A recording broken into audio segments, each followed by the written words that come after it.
السلام علیکم۔ شیعہ حضرت عمر رضی اللہ عنہ سے بڑی نفرت کرتے ہیں، بہت سے بے جا اعتراضات الزامات لگاتے ہیں،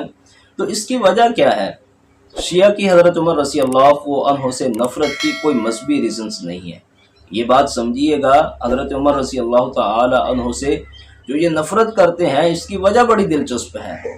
سیدنا عمر رضی اللہ تعالی عنہ وہ شخصیت ہیں جنہوں نے سلطنت فارس کو فتح کیا تھا، اور یہ وہ سلطنت ہے جو اپنے پیچھے 2000 سال کی ایک تاریخ رکھتی تھی، جو تقریباً 2000 سال سے سلطنت قائم تھی، اور 700 قبل مسیح سے تو باقاعدہ اس کے تاریخی شواہد ملتے ہیں۔ تو اتنی قدیم اور پرانی سلطنت جو فارس میں موجود تھی، اس کو گرانے والے، اس کا خاتمہ کرنے والی شخصیت جو ہے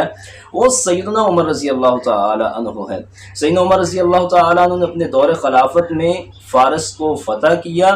اور پھر وہاں اسلامی حکومت کو قائم کیا، اور ابو لولو مجوسی جو سیدنا عمر رضی اللہ تعالی عنہ کو شہید کرنے والا ہے، اس کے اندر بھی تو یہی انتقام موجود تھا کہ حضرت عمر رضی اللہ تعالی عنہ نے فارس کی سلطنت کو فتح کیا ہے، ان کی فوج کو شکست دی ہے، اور اسی انتقام کی وجہ سے اس نے حضرت عمر رضی اللہ تعالی عنہ کو شہید کیا ہے۔ یہ ابو لولو مجوسی جو فارس کی سلطنت تھی اس کی فوج کا سپاہی تھا، جنگ قادسیہ میں اسے بطور غلام مدینہ میں لایا گیا تھا، اور وہاں اس کے اندر وہی انتقام، وہی آگ، وہی نفرت موجود تھی جو آج اہل التشیع کے اندر موجود ہے۔ وہ اسلامی سلطنت کا حصہ تو بن گئے، لیکن ان کی جو علاقے سے محبت تھی اور جو زخم انہیں سیدنا عمر رضی اللہ تعالی عنہ نے دیا، اس کو وہ کبھی نہیں بولے۔ یہ اصل وجہ ہے جو شیعہ حضرت عمر رضی اللہ عنہ سے اتنی زیادہ نفرت کرتے ہیں۔